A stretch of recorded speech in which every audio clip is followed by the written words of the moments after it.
सभी ग्वाल बालों को इकट्ठा कर लिया भगवान ने। एकत्रीकरण, संगतिकरण।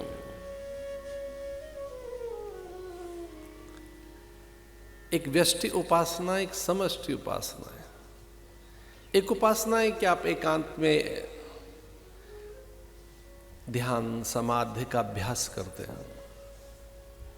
ध्यान का अभ्यास होगा ही एकांत में। सत्य, अस्तेय, ब्रह्मचर्य, अपरिग्रह, अहिंसा, शौच, संतोष, तपस, स्वाध्याय, ईश्वर प्राणिधान, ये यम, नियम, आसन, प्राणायाम, प्रत्याहार, धारणा, ध्यान, समाधि, ये एकांत के साधन है। लेकिन कुंभ का स्नान एकांत का नहीं है। जो कुंभ का स्नान है वो अकेला कहाँ है, उसमें तो समष्टि के साथ है।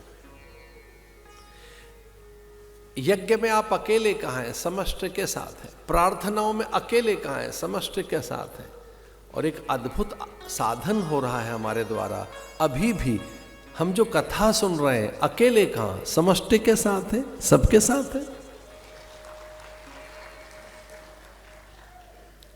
एक समष्टि उपासना है, एक व्यष्टि उपासना है। एक व्यक्तिगत चरित्र निर्माण की साधनाएं, एक व्यक्तिगत अपनी चेतना के उत्थान की साधनाएं, एक समष्टि के साथ है। इस समष्टि उपासना में भगवान ने आह्वान किया, संगतिकरण हो गया, एक साथ इकट्ठे हो गए, एक ही प्रकार के विचार के साधक।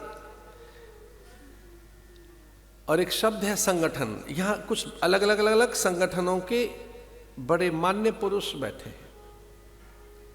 संगठन जानते हो क्या है? संगठन एक स्वाभाविक प्रक्रिया है।